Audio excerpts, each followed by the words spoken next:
czajnikowy.pl. Przeglądając ostatnio kawową część internetu, co rusz natrafiałem na takie określenia, które można by traktować jako wyrocznia. Na przykład, jeśli nie dodajesz szklaneczki wody do espresso, nie masz prawa nazywać się kawiarnią z prawdziwego zdarzenia. I zacząłem się nad tym zastanawiać, ponieważ ja osobiście znam bardzo dużo kawiarni, które nie traktują tego kompletnie obligatoryjnie.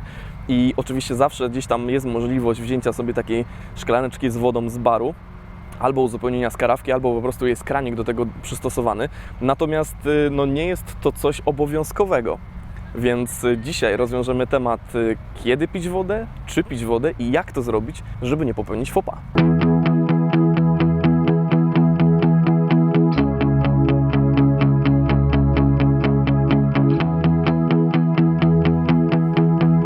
Zanim zabierzemy się za rozwiązywanie zagadki, co w zasadzie skłoniło Włochów do tego, żeby rozpoczęli dodawanie szklaneczki wody do espresso, warto tutaj sięgnąć do czasów, kiedy jeszcze w ogóle nie było ekspresów ciśnieniowych. No i wtedy to woda stanowiła raczej taką rolę higieniczną, kiedy to dodawano właśnie w szklaneczkę wody razem z różnego rodzaju chustkami, serwetkami po to, aby można było sobie szybko i sprawnie otrzeć usta bądź wąsy z ewentualnej pianki kawowej, która mogłaby tam jeszcze zostać.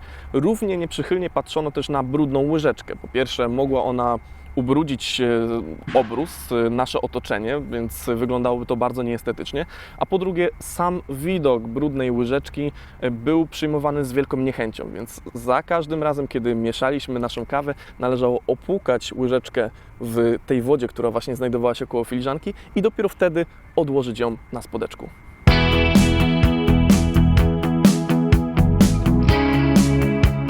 Argumentów, dla których należałoby pić wodę razem z espresso, jest bardzo dużo i bardzo dużo z nich pochodzi w ogóle z Włoch, więc mam też takie wrażenie, że być może nawet sami Włosi nie pamiętają, skąd wzięła się ta tradycja podawania wody do espresso. Zajmijmy się natomiast tymi argumentami, które mówią o tym, że wodę należy wypić przed espresso.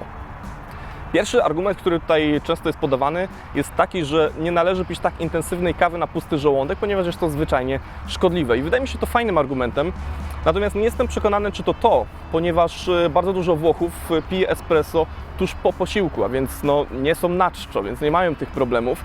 Drugim takim bardzo finezyjnym argumentem jest to, że należy oczyścić kubki smakowe, zanim sięgniemy po tak złoty i wspaniały trunek, jakim jest espresso.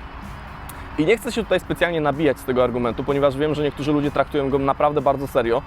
Tylko rodzi mi się pytanie, dlaczego w takim razie nie dodajemy wody do cappuccino, dlaczego nie dodajemy wody do americano, kawy przelewowej, jakichś innych kaw, czy one nie są godne tego, aby opłukać nasze kubki smakowe i pozbyć się dodatkowych aromatów, które mogłyby się tam znaleźć.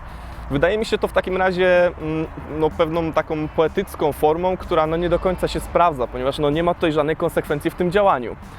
Dodatkowo myślę, że intensywność espresso, jak chodzi o aromaty i smaki, jest na tyle duża, że spokojnie przebije się przez jakieś aromaty, które gdzieś tam, czy jakiś smak, który gdzieś tam mamy jeszcze w ustach. No i nie ma co ukrywać, jeśli nie jedliśmy jakichś takich bardzo intensywnych smaku albo dużej ilości aromatów potraw albo jakichś przypraw wcześniej, to ten argument wydaje się coraz mniej zasadny.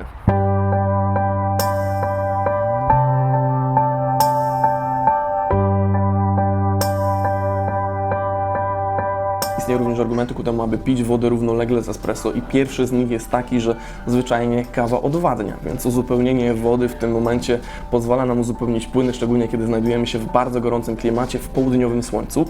Natomiast drugi argument jest taki, że niektórzy stosują wodę, żeby rozcieńczyć espresso i tutaj wydaje mi się to trochę bez sensu. Jeśli nie lubimy takiej intensywności kawy, po prostu zamówimy americano.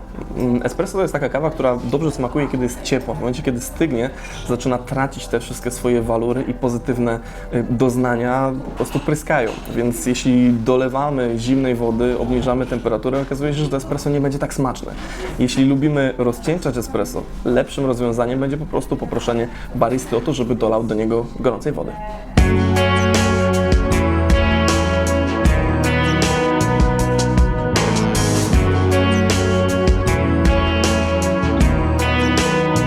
Jest w końcu grupa ludzi, która kawę espresso popija wodą. I tutaj argumenty są dwa. Po pierwsze, jeśli kawa smakuje jak zalana popielniczka, jest gorzka, dymna, niesmaczna i pozostawia bardzo nieprzyjemny posmak, to tym sposobem możemy się pozbyć tych problemów. Natomiast wydaje mi się, że lepszym rozwiązaniem jest po prostu sięgnięcie po lepszą kawę. Taką, która niesie za sobą bardzo dużo orzechów, karmelu czy czekolady, która po wypiciu jest naprawdę smaczna i nie ma problemów z tym konieczności, może nawet przepłukiwania później jamy ustnej wodą.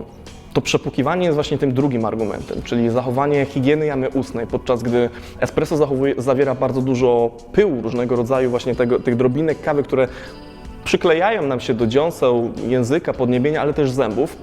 Powoduje to barwienie zębów, ale też kwasy zawarte w kawie powodują psucie się szkliwa, erozję szkliwa. Żeby tego się pozbyć, możemy właśnie przepłukać jamę ustną zaraz po wypiciu espresso wodą. Natomiast wiecie, nie wyobrażam sobie uczestniczenia w takiej sytuacji, kiedy siedzę, a ktoś obok po prostu płucze zęby w kawiarni. Wydaje mi się, że to jest taka czynność, którą należy wykonywać bardzo dyskretnie. Natomiast takie są argumenty. Tych argumentów jest szereg. Myślę, że jedne są mniej zasadne, drugie są bardziej zasadne. Ja swoje zdanie wyraziłem jasno. Chcę, żebyście mieli świadomość taką, że to wy decydujecie, który z nich jest argumentem was przekonującym. Jeśli ktoś wam powie, nie możecie tak robić, ponieważ Włosi robią inaczej, zawsze zadawajcie sobie pytanie, a w zasadzie to po co to wszystko jest? Czy to nie jest tylko i wyłącznie wykonywanie jakiejś tradycji?